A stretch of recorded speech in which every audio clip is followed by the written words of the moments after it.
This is the third year that we've conducted the 345 study on this field.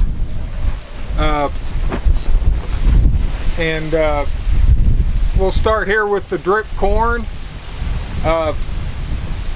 This corn right behind me is getting 4 gallons a minute to let's see, to that to the other side is a 5 gallon per minute, and just right over here is 3 gallons a minute. And the SDI is set up in 8 zones, 36 rows to each zone.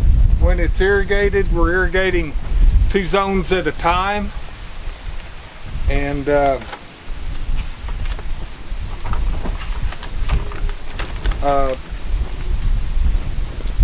each zone is about 2.4 acres.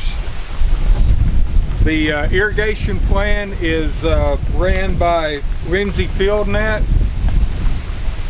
and the plan applies water in 3 times per week,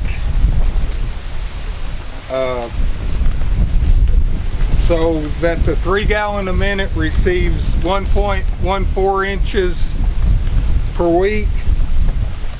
The 4 gallon field gets 1.5 inches a week, and the 5 gallon field gets 1.86 gallons a week, inches a week. I'm sorry.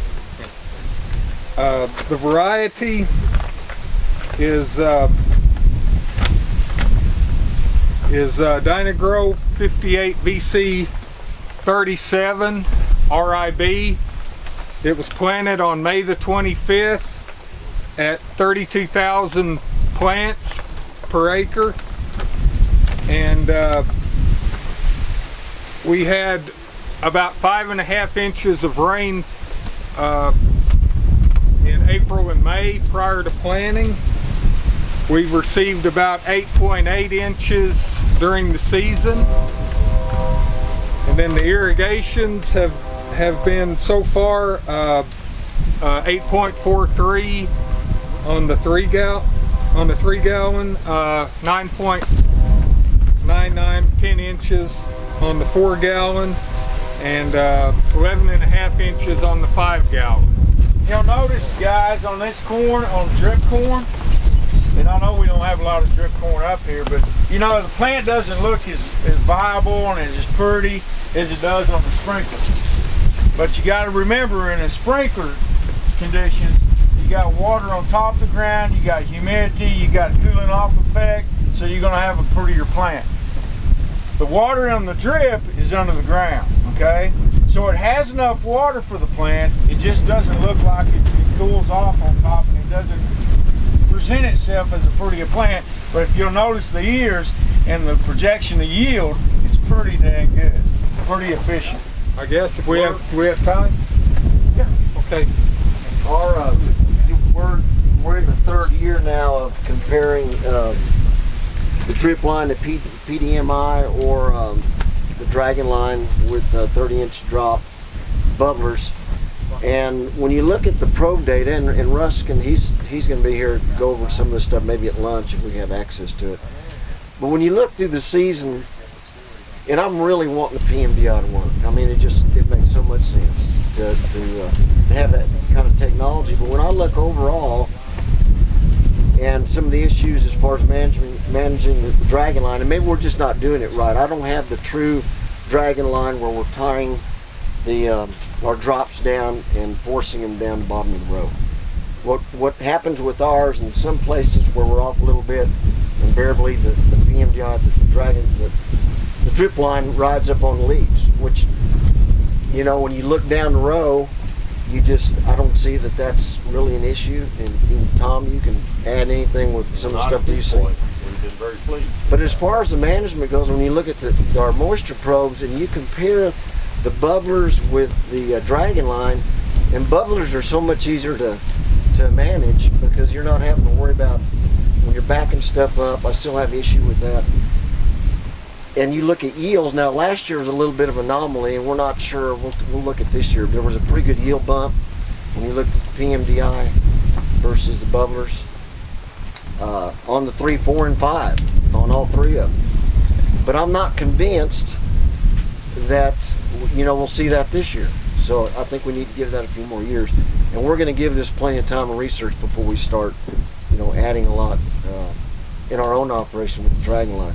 Another thing with the Dragon line too, or the PMDI, this year we had some kind of rodent go in there and just chew up, I think maybe 20, 30 hoses. Just went through there and pressure started dropping. We couldn't figure out what was going on. And I mean, they just riddled this stuff. So it took, about a half day, 3 of us going in there finding this stuff out. And so I'm not saying that'll happen everywhere, but it happened to us this year. So it kind of scares me to really do a whole bunch at this point. So, the jury's still out. We'll look at yields. Last year, again, let me reiterate, the yields on the PMDI, which didn't match up with our probe data. When you looked at the probe data throughout the year, they were almost identical. I mean, when you're really looking for something, you go, yeah, the PMDI is working here over the bubbler, and then next time the sprinkler would go around, and, well, no, maybe not. So I'm not convinced. I'm not, it wasn't convincing enough.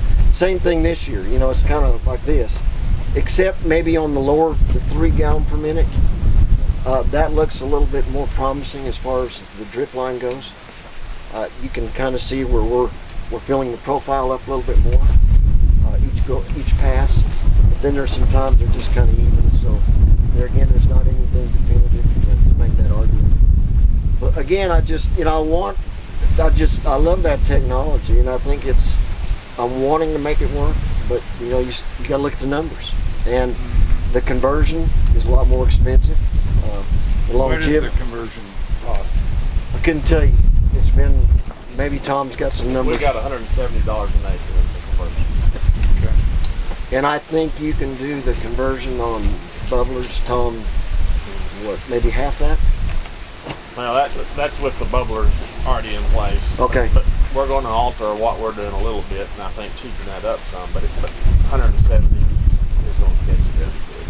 I think you can do it for less than 100, but I'm not, we did some this year, but I have to go back and look, but we just did the straight bubblers.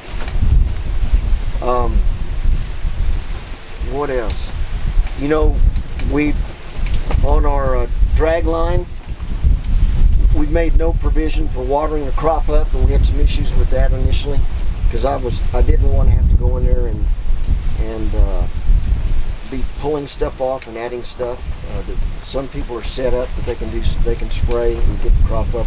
We went with 30s, and we wanted to be able to water the crop up. Well, this year we drilled a well on this one location. We were late. We didn't get the pre-water as much as we wanted to. So basically, we're trying to water the crop up, and it was in places where we're able to plant in moisture. Our stand was uneven.